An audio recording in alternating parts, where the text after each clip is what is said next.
Fala, meu povo, aqui é o George Paradella. Nós estamos começando mais um podcast Convergente. Hoje nós vamos falar sobre a Bíblia de Estudos John Wesley, a mais nova edição da Sociedade Bíblica do Brasil, que veio acrescentar muito para as Bíblias de Estudo no Brasil. Então, fica com a gente e vamos convergir.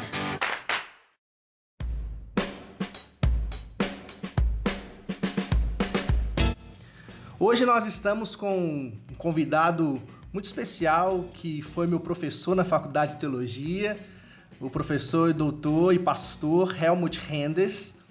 E é uma alegria poder contar com ele aqui nesse podcast, especificamente para falar sobre a Bíblia de Estudo de John Wesley, porque ele fez parte da equipe de gestão da criação da Bíblia de Estudo de John Wesley, junto com outros professores e doutores. E a gente vai ter uma conversa aqui muito bacana sobre esse processo, como se deu, quais são as contribuições dessa edição para a teologia e para o campo protestante no Brasil. Primeiro, eu quero te agradecer, viu, professor Helmut, pela oportunidade de você estar aqui com a gente nesse período aí de pandemia. Graças a Deus, a internet, a gente consegue se conectar, a gente consegue fazer um contato aí mesmo distante. Eu e gente que está participando do processo de mestrado e junto com vocês no mesmo programa, mas agora a distância impediu o contato físico, mas a internet nos aproxima também. Eu quero te agradecer muito por ter pela participação aqui no podcast Convergente, tá bom, professor? Então, Jorge, em primeiro lugar, muito obrigado pelo convite. É sempre uma alegria estar em conversa sobre coisas que nós fazemos, neste caso algo muito especial, a criação de uma Bíblia de estudo. Excelente, muito obrigado mesmo. Eu tenho certeza que essa obra que você e outras pessoas, outros doutores, pastores muito importantes participaram, vai deixar um legado realmente muito importante para a teologia de tradição wesleyana e para o povo protestante evangélico de forma geral. Eu quero, professor, que você comece aí também se apresentando, né? Quem é da área acadêmica, obviamente conhece o senhor, os pastores que foram formados pela Faculdade de Teologia conhecem o senhor, tiveram aula com o senhor, como eu também tive, mas também eu quero que você se apresente para um novo público que escuta a gente, que talvez não conhece o senhor. Fale um pouco da sua história, da sua trajetória acadêmica e da sua área de trabalho hoje também na academia. Pois é, como nós todos, nós temos diversas identidades dependendo do lugar onde nós andamos, né? Então eu diria, neste lugar, em primeiro lugar, eu sou irmão, depois pastor da Igreja da Metodista.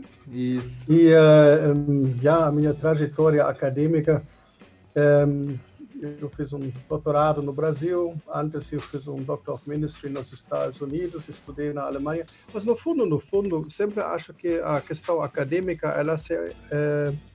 ela se apresenta, ela se mostra nas coisas que nós escrevemos, não nos títulos que nós já adquirimos. É verdade. E nesse sentido, a Bíblia de Wesley tem um pouco de mim também, além de mais 42 contribuições de outras pessoas que traduziram textos, revisaram textos. Nós fizemos também alguns comentários adicionais, ou seja, é um trabalho feito comunitariamente, inclusive mais de 15 anos de processo, e envolveu não somente professores e professoras da Faculdade de Teologia da Igreja Metodista, na Universidade Metodista de São Paulo, mas também pessoas de outras igrejas da tradição wesleyana. Elas não, entre aspas, somente professores, mas também pastores, leigos, que normalmente tinham no mínimo 3 capacidades. Primeiro, um bom inglês para poder tanto fazer o trabalho da tradução como da revisão. Uhum. B, uma compreensão sólida da tradição wesleyana, dentro das diversidades que nós representamos hoje na tradição wesleyana. E eu diria, uma competência linguística também, né, para Claro. traduzir um texto para um português compreensível. Isso você já vai entender, por causa disso eu não fiz as traduções, Aham. eu fiz revisões e outras questões, porque Sim, aí sim. a gente sempre tem que conhecer e reconhecer também seu próprio limite, para fazer Aham. um trabalho de qualidade. Sim, sim, pela questão da língua portuguesa, né? Com certeza. Mas, ô, professor, uma Sim. curiosidade, assim, eu quero tirar realmente algumas curiosidades para que o público aí fique aguçado para ter a Bíblia. A minha edição ainda não chegou, mas em breve eu vou ter a minha. Quero muito ter a minha em mãos, assim. Já tô já pesquisando para me comprar a minha. Mas quando que você falou aí que são 15 anos de trabalho, né, nessa Bíblia para chegar a essa edição hoje? Mas eu queria ouvir um pouquinho do começo, assim, como que surgiu a ideia da criação da Bíblia? Foi uma sugestão da Sociedade Bíblica? Foi o Centro de Estudos Wesleyanos, que o senhor também faz parte, que projetou essa ideia? Como que surgiu? De onde vem essa ideia da Bíblia de Estudos John Wesley? Perfeito. Em primeiro lugar, a primeira inspiração é o próprio John Wesley, que criou notas do Novo e do Antigo Testamento junto ao. Estas notas, não do Antigo, mas do Novo Testamento, na verdade, no metodismo se tornaram textos essenciais para a teologia. Por exemplo, você vai ler nos seus cânones da Igreja Metodista, que os sermões de Wesley e as notas de Wesley são considerados textos essenciais para entender a teologia wesleyana, a teologia metodista. Só com uma pequena ressalva, esses textos não estavam acessíveis. De fato, nós tínhamos uma movimentação da primeira região, onde uma leiga fez uma tradução de muitos textos, inclusive das notas, e nós não também podemos esquecer uma tradução só das notas, sem texto bíblico, no mínimo a primeira parte do Novo Testamento, pelo pastor Gersimar em Belo Horizonte. Isso, Gessamar, é aqui de O BH. Gersimar, exatamente, né? Então ele fez um esforço imenso também, numa fase que nós já fizemos as traduções, mas ele fez, e acho que a gente deveria sempre lembrar também deste esforço. Acho que somente surgiu um volume desse trabalho, acho que provavelmente teriam sido dois ou três, mas a nossa colaboração com a Sociedade Bíblica, ela começou com uma iniciativa de representantes da Igreja Metodista na Sociedade Bíblica. E aí nós falamos basicamente de 4 pessoas: Carlos Wesley, da primeira região, Rui de Souza Jus Grillberg, também da primeira, mas trabalhando na Faculdade de Teologia. Isso. Paulo Aires também estava numa das conversas, e o nosso colega, o pastor, professor José Carlos de Souza. E como aconteceu isso, eles eram representantes nos conselhos da SBB, da Sociedade Bíblica do Brasil, e lá surgiu o tema, né? Seria bom ter algo parecido da SBB. A posição era muitas outras igrejas têm, vocês não têm, e de fato o lado metodista disso não somente que nós não temos, mas nós precisamos, porque de fato é algo doutrinariamente relevante. E isso foi mais ou menos ao redor de 2006. Sim. Provavelmente as conversas ainda são mais antigas. Mas aí foi tomada a decisão, e depois começou um processo de reflexão, o que deve ser feito, como deve ser feito. Isso foi delegado ao Centro de Estudos Wesleyanos da Faculdade de Teologia da Igreja Metodista, que é um centro dentro da faculdade que trabalha temas relevantes para a teologia e prática wesleyana. por exemplo, nós fazemos as semanas wesleyanas, já desde a década 50, mas o centro mesmo foi criado em 2003. E aí surgiu, então, a criação da Bíblia de Estudo John Wesley como um dos grandes projetos do Centro de Estudos Wesleyanos, em cooperação com a SBB, com a Sociedade Bíblica do Brasil. Nossa, que legal, assim, né? É muito bacana ver isso, né, professor, assim, o labor, né, de vocês nisso, assim, como que é algo que realmente a gente percebe que foi dedicado muito empenho, tanto pelos professores, pelos leigos que participaram, os pastores que participaram, né, e o Centro de Estudos Wesleyanos, né, e eu queria que o senhor falasse um pouco do Centro de Estudos Wesleyanos também. Tem alguns colegas que participam, o pastor Lucas Andrade também participou aí nesse processo também da Bíblia, o pastor Vinícius também, que está lá no doutorado que a gente conheceu, que ele é da Igreja do Nazareno, se eu não me engano. Então, esses colegas que participaram também, que fazem parte do Centro de Estudos Wesleyano. Eu queria que o senhor falasse um pouco mais, porque eu creio que tem talvez muitos leigos da igreja, muitos outros irmãos que não conhecem que existe esse centro de estudo e vê a importância, a relevância disso, né? Infelizmente, a gente vive um tempo em que a ciência e o estudo está sendo assim, relegado numa esfera de não importância, mas a gente percebe, ouvindo essa história, ouvindo esse testemunho do senhor, desse processo de mais de 15 anos de trabalho, de conversas, de pesquisas, e hoje você ter uma Bíblia dessa que é uma preciosidade para a história, isso vai ficar para a história da igreja de tradição wesleyana no Brasil, né? Fala um pouco do Centro de Estudos Wesleyanos também, como que se desenvolve, Perfeito. Como que isso acontece, porque eu acho que é legal socializar isso também, para que as pessoas conheçam esse espaço, né? Perfeito. Então, o Centro de Estudos Wesleyanos foi criado em 2003, ou seja, 300 anos depois do nascimento de John Wesley em 1703. Isso legal, é uma data. Uma data fechada aí, né?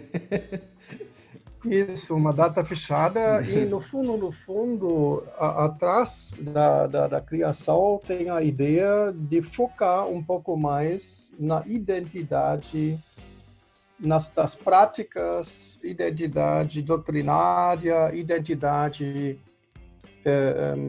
continuidade nas ênfases históricas, no sentido o que todo o metodismo e igrejas fraternas, amigas da tradição wesleyana mais ampla, já produziram, representaram, fizeram. Porque na organização da Faculdade de Teologia, que basicamente tem esses três eixos, Bíblia, Teologia Sistemática e assim, Teologia Prática, que envolve missiologia e outras atividades, mas também psicologia, essas questões. O metodismo aparece diversas vezes com matérias-chave, mas projetos de pesquisa, de fato, aí vem projetos demorados, como, por exemplo, a criação de uma Bíblia de Estudos, não cabiam dentro do dia a dia da faculdade. Então, nós precisávamos ter um espaço. E nós fizemos basicamente duas coisas. Nós criamos um grupo de estudo que se chama Para uma Teologia Wesleyana ou Metodista Brasileira, ou seja, a questão da tradução da tradição para a contemporaneidade. Sim. Isso quer dizer, estudos wesleyanos não são estudos do século XVIII, mas são estudos da contemporaneidade com as perspectivas e, vamos dizer, com a consideração das contribuições do passado. Interessante. Então, não basta simplesmente dizer Wesley disse, mas é importante dizer isso significa hoje o quê? E a gente se responsabiliza para isso, porque finalmente é a nossa escolha em conversa com o passado. Então, isso foi um assento, e em termos de projetos, sempre as Semanas Wesleyanas, e quase cada livro que saiu na Faculdade de Teologia de autores metodistas, e aí nós temos uma longa lista, de publicações, muitas vezes de traduções, mas às vezes também da reprodução dos conteúdos das Semanas Wesleyanas, onde nós tínhamos palestrantes. Essas publicações também sempre eram da responsabilidade do Centro de Estudos Wesleyanos. Então, acho que esses são os nossos dois braços, as publicações, as semanas e o estudo. No caso da Bíblia de Estudo John Wesley, nós, por exemplo, precisávamos esclarecer que texto vamos usar, ou seja, o que vamos traduzir. Por um breve momento, nós pensamos nos encostar um pouco numa obra espanhola, porque na época houve uma primeira edição bastante ampla das obras de Wesley espanhol, em 10 ou 15 volumes. Inclusive, nós vendemos ela, compramos e vendemos aqui no Brasil para ajudar, dar acesso. Mas depois nós percebemos que esta tradução tinha sérias limitações. Aí nós abandonamos este projeto e então isso também faz parte da preparação acadêmica. Faz parte da pesquisa delimitar, né? Delimitar, né? O que não ver, saber o que não usar, né? É importante isso. Agora, o que significa acadêmico? Acadêmico significa, em primeiro lugar, trabalhar de uma forma transparente, ou seja, todos devem saber como nós fizemos as coisas. Eles podem, pelas introduções, também acompanhar as nossas decisões. Nós não aplicamos somente um resultado e a gente não sabe por quê. Isso é acadêmico. E a outra questão é uma tentativa máxima de fidelidade ao original. Uhum. E isso, todos vão dizer, muito bom, mas isso significa também que você mantém uma fidelidade às limitações. Hoje, nós, no mínimo, estamos em algumas partes da igreja avançados e vão dizer homem não é a melhor tradução quando nos referimos aos homens e às mulheres, então nós preferimos humanidade, seres humanos. Sim. Para reconhecer a questão do gênero. Isso, o grego, aliás, da Bíblia, é muito mais claro. Se você pega a palavra anthropos, ou anthropoi, né? Anthropos significa ser humano, não homem. Né? Homem seria ander. Ou seja, as nossas traduções para as línguas nacionais empobreceram, de fato, um texto que era mais claro e mais diferenciado. Nesta questão, por exemplo, a gente defende que tem que ser homem, só que o próprio texto está dizendo outra coisa. Ou seja, ele já, 2 anos atrás, isso já estava resolvido. Já é uma defesa viciada, né? Viciada na tradução equivocada, né? Interessante. Agora, o que significa isso quando nos traduzimos Wesley? Wesley, às vezes, fez isso, mas às vezes não. Então, nós, às vezes, também repetimos algo que nós avaliamos hoje como não a melhor forma, por ser fiel e não maquiar Mr. Wesley como uma pessoa do século XX que ele não é. Uhum. Agora, isso depois requer uma explicação, e por causa disso você vai encontrar na introdução uma explicação que nós mantemos fiel ao original. Por exemplo, o uso da palavra homem, onde nós usaríamos hoje ser humano, inclusive a nova Almeida atualizada faz isso, porque a fidelidade ao original e a explicação disso dá ao leitor a capacidade de julgar a partir do original e não a partir, digamos, a nossa visão do mundo. E acho que isso é importante, esta fidelidade. Isso chamo isso a grande contribuição acadêmica desse texto, que não quer criar um Wesley segundo a nossa vontade. Que é uma tentação, né? Ele é sempre, eu também... Por favor. Não, que é sempre uma tentação, né? A gente criar os personagens dos nossos gostos, né? Quando a gente relê o Wesley, a gente quer o Wesley do meu jeito, né? É importante essa busca do original para quebrar isso, né? E, na verdade, para sinalizar, provavelmente nós não vamos conseguir fugir disso e é importante que cada um tenha uma noção dessa tendência própria. Obviamente, eu escolho também nas minhas citações, né? Eu tenho agora a tarefa de trabalhar na Escola Dominical Tradição Wesleyana.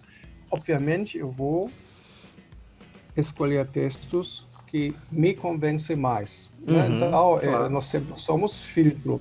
Só que quando nós pegamos um texto e nós traduzimos este texto, este rigor ele é importante também para respeitar. Agora, sobra muita coisa positiva nessa tradução nos textos do Mr. Wesley, então nós não permanentemente temos o problema de algo que não pode ser mais dito desta forma ou não deve ser dito. Pelo contrário, continuamos com a impressão de muitas interessantes contribuições, inclusive para a nossa praxis e a nossa forma de pensar a fé, né?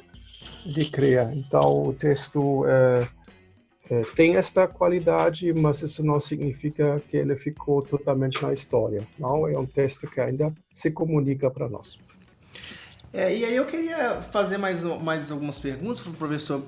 O senhor já até introduziu um pouco sobre isso, assim, sobre a relevância da obra para os nossos dias, né? E você falou sobre essa importância da contextualização, de você ler a teologia wesleyana, mas o que ela tem a dizer para nós hoje, né? Para não ser apenas um estudo do que se foi, mas o que essa teologia implica na nossa praxis, implica na nossa caminhada de fé. Ainda mais a Bíblia, né? Que é o instrumento que todo mundo vai usar, do acadêmico, da pessoa mais simples, mais humilde lá numa cidade bem distante dos grandes centros. Ela vai pegar essa Bíblia, vai ler e também vai ser edificada por ela, pelo texto em si bíblico, mas pelas notas, pelas contribuições ali da teologia wesleyana. E aí eu queria ouvir o senhor falando especificamente sobre isso também, sobre a teologia wesleyana. Qual que é a grande relevância da teologia wesleyana para os nossos dias, né? A gente vê sempre os debates das teologias, das várias vertentes, mas nós que somos de tradição wesleyana e a teologia wesleyana sendo muito rica, eu já tive aqui também no meu podcast outras entrevistas sobre a teologia wesleyana, sobre a experiência do coração aquecido, e sempre com percepções muito riquíssimas. Mas qual, na visão do senhor, qual que é essa grande contribuição da teologia wesleyana realmente para o nosso mundo, para o Brasil, né? Como que o senhor percebe isso? O senhor já está há anos trabalhando aqui sobre isso no Brasil, eu acho que é uma das grandes referências para falar sobre isso, e essa Bíblia vem para intensificar isso, para amplificar isso. Porque talvez, como o senhor mesmo falou, né, o que dá força para nós não é o nosso título, é o que a gente escreve, o que a gente faz. Infelizmente, no mundo acadêmico, nem todos vão ter acesso aos artigos, aos textos, mas uma Bíblia, assim, é uma ferramenta de alto alcance, extremamente popular, que eu tenho certeza que vai alcançar muitas pessoas. Qual que é a relevância disso? Primeiro, nós poderíamos começar com a pergunta por que Wesley fez as notas. Ótimo. E a razão simples é esta: para as pessoas entendam a melhor forma o texto bíblico e aplicam. Sensacional. Entender e aplicar. Isso é a questão. As notas não querem substituir o texto bíblico. Isso seria para Mr. Wesley uma aberração. Né? Então, ajudar a entender, fazer o texto ser melhor entendido. Legal, interessante. E, neste sentido, as notas. Numa perspectiva wesleyana, correto, mas, por favor, não como uma camisa de força doutrinária que, na verdade, fala mais alto do que o próprio texto bíblico. Então, então, metodistas colocam a Bíblia no centro e não as notas. As notas querem colocar a Bíblia no centro. Acho que isso ficou claro, né? Neste sentido, entendemos a mesma coisa, o que pode ser de grande importância, nós não temos nenhuma dúvida disso, inclusive o metodismo é uma das denominações, talvez mais do confissões, que valoriza a experiência do outro, da outra. Eu sempre só lembro a teoria, como se chama isso agora em português, Brown Theory, como se chama? É uma árvore, ele tem um tronco e ele tem mais, o que mais? Troncos, Raiz, galhos, né? Galhos, a teoria galhos, do galho. Galhos. Onde ele vai dizer, o metodismo é um galho de um tronco. O tronco é cristianismo, né? Sim. Não, raiz não. Ele é construído em base de. Ou seja, ele não é a origem, ele é simplesmente uma das expressões. Sim. E por causa disso, nós compartilhamos diversas coisas com outros e outras, eventualmente, não. O metodismo não surgiu por uma disputação doutrinária. Então, o metodismo não entra no mundo para defender uma vertente teológica. O metodismo entra no mundo como uma experiência, um movimento de evangelização e com um forte enfoque não somente no início desta caminhada, mas num processo de amadurecimento e de uma crescente responsabilidade para si, para a igreja e para o mundo. Acho que isso é uma característica. E por causa disso, o metodismo, você percebe isso, no tempo que você está na igreja, né? Você vai perceber que sempre existe uma forte discussão entre o aspecto institucional e de movimento. E às vezes esses movimentos têm nomes, avivamento, às vezes linha social também são movimentos, né? As militâncias, eles alteram ou eles acontecem paralelamente. Mas isso é típico para a Igreja Metodista, que a instituição em si tem uma tarefa. Essa tarefa é manter as coisas unidas. Isso acho que é uma ideia da Constituição, mas em movimento também. Isso é uma clássica, vamos dizer, um antagonismo, institucionalização e movimento. Eu parto do princípio que movimento sem institucionalização morre depois de uma geração. É verdade. Que não nos ausenta da responsabilidade que a instituição sempre precisa se reformar, né? E aí vem a famosa frase de Wesley para o que Deus levantou os pregadores, eu vou agradecer hoje as pregadoras metodistas, que na época, inclusive, eram pregadores e pregadoras locais ou leigos, né? Então, esta não é uma palavra para o clero, mas é uma palavra para os pregadores, as pregadoras locais, leigas.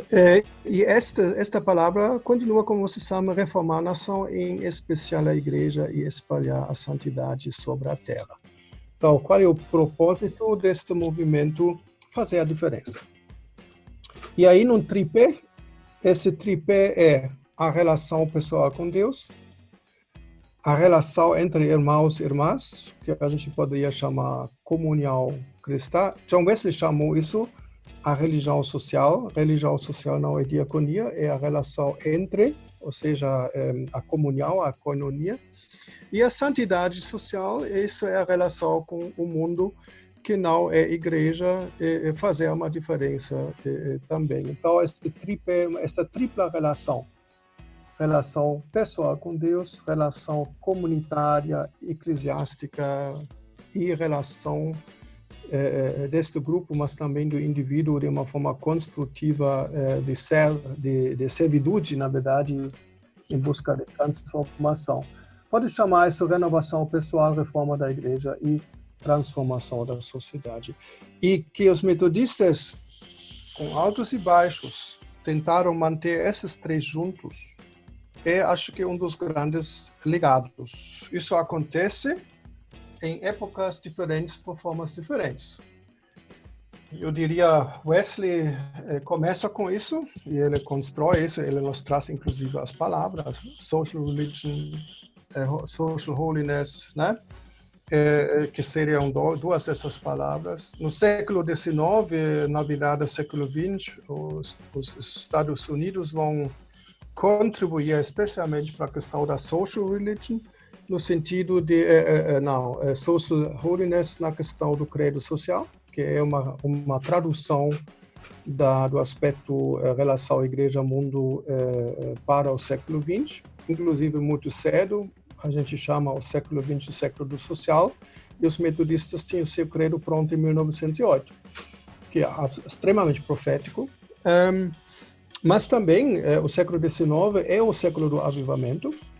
A gente fala de dois grandes avivamentos nos Estados Unidos, que também é um impulso que está integrado no movimento, e se você acompanha um pouco a história do metodismo brasileiro, normalmente ela altera, às vezes de uma forma mais confluente, às vezes mais conflitante, entre os movimentos do avivamento e os movimentos diaconais sociais, né? Então, de certo modo, o plano para a vida e missão é uma confusão dos dois, enquanto ele fala muito do indivíduo, da evangelização, mas também da presença no mundo. Então, você tem aqui são etapas, né?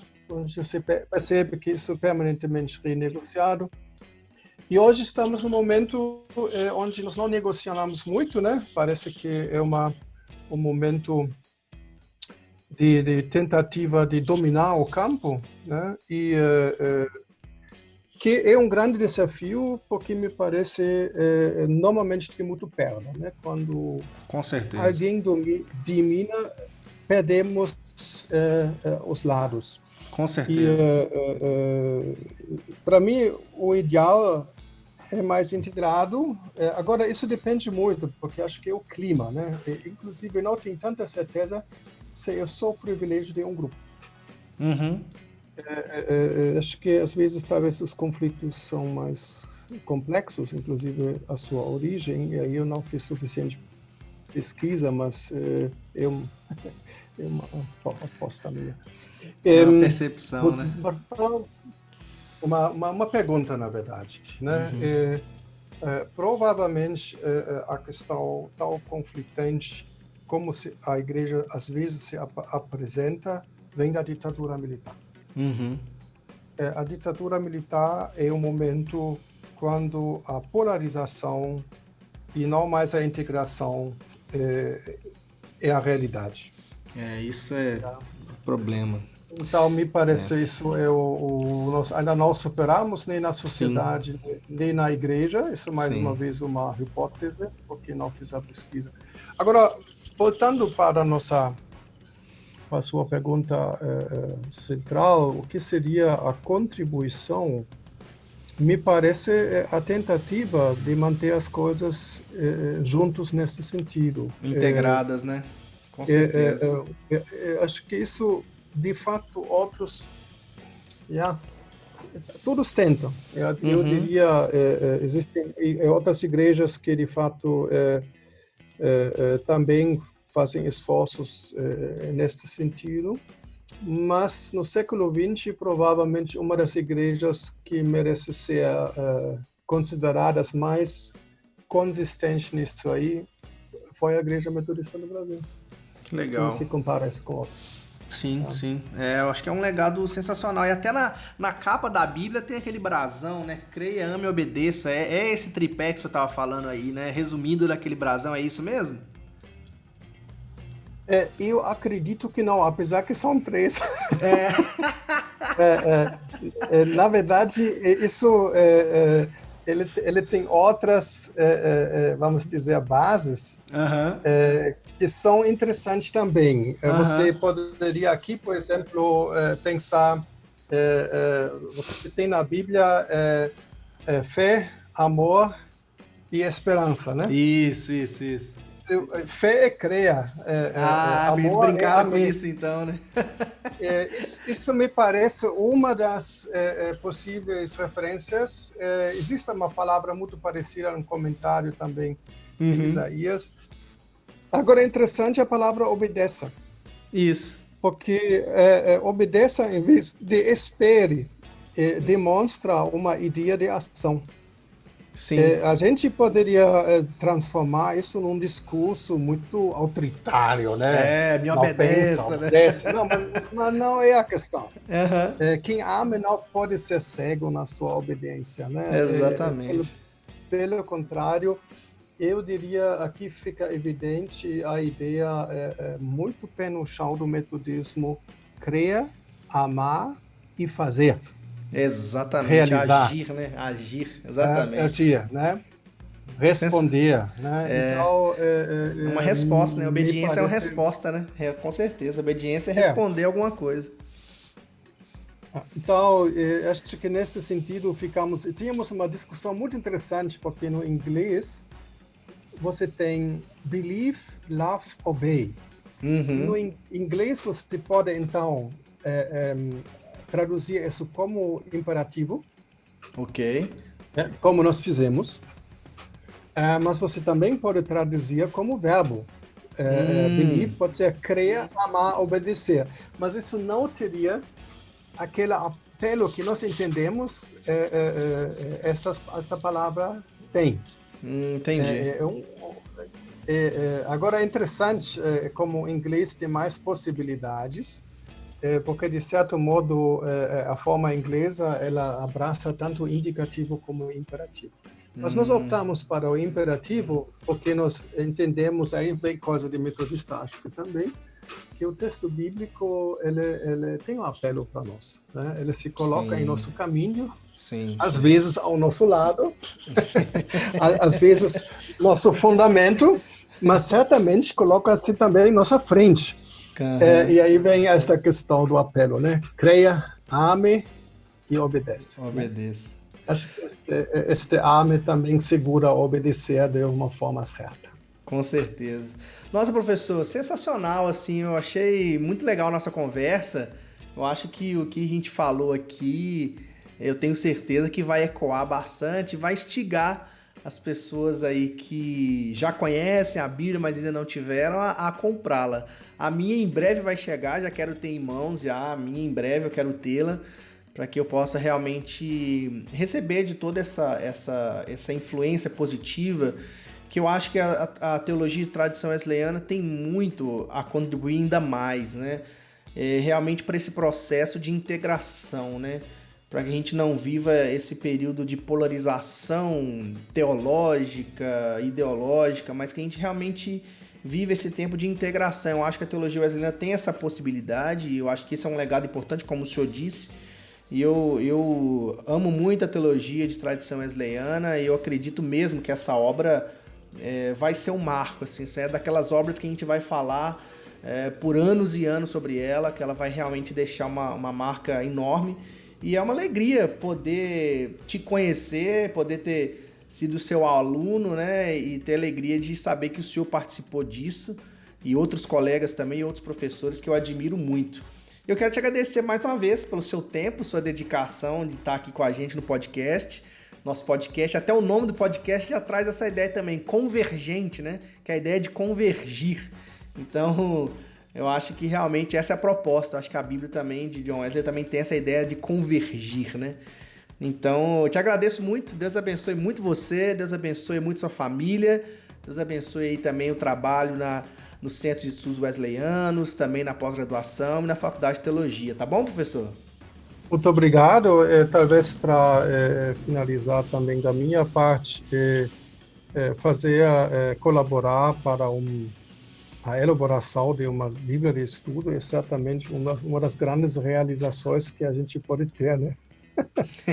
É verdade. Tanto como pastor, tanto como professor. Sim. Porque é aquela ponte entre igreja e academia onde as duas do seu lado positivo se juntam, né? Sim. E o rigor acadêmico, o cuidado com o texto, né? O texto precisa sempre de cuidado. Sim. Mas também a ideia que a gente faz isso para quê? Para o povo andar. Exatamente. Caminhamos, né? Então, em academia não seria a perspectiva de um seminário teológico da Igreja Metodista. Talvez possa fazer mais um comentário aqui. Claro, claro. Finaliza aí com a sua palavra, com certeza. A gente precisa entender melhor o que significa integrar e superar conflitos. Uhum. Aqui tem diversas compreensões e nós não podemos desenvolver isso agora nesta conversa, que tinha um outro foco, mas é importante entender a diferença como uma contribuição a partir de uma outra perspectiva. E aí nós poderíamos, por exemplo, discutir uma vez qual seria a intuição fundamental de uma perspectiva conservadora do mundo. Qual seria o fundamento e a sua intuição fundamental? E nos dois casos, eu vou dizer, eu tenho aqui um preconceito positivo de uma posição progressista, ou seja, que for que nome que você vai dar isso. Porque se você quer discutir, superar conflitos, você tem que entender as contribuições. Verdade. E este tipo de trabalho, esse é um trabalho de compreensão intelectual, eu acho que a igreja deveria ajudar a sociedade. Já que a sociedade, em muitos aspectos, não está fazendo esse trabalho.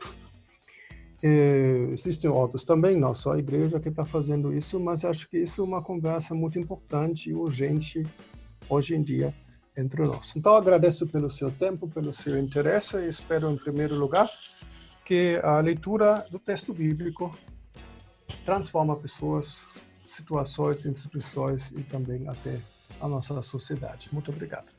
Amém. Bom demais, professor. Um grande abraço para você. Obrigado. Essa última fala sua realmente acho que fechou aí com chave de ouro para a gente compreender isso, que a gente aprenda realmente essa integração, né? Que Deus te abençoe muito, grande abraço e até a próxima, viu, professor? Até a próxima, tudo bom. Deus abençoe.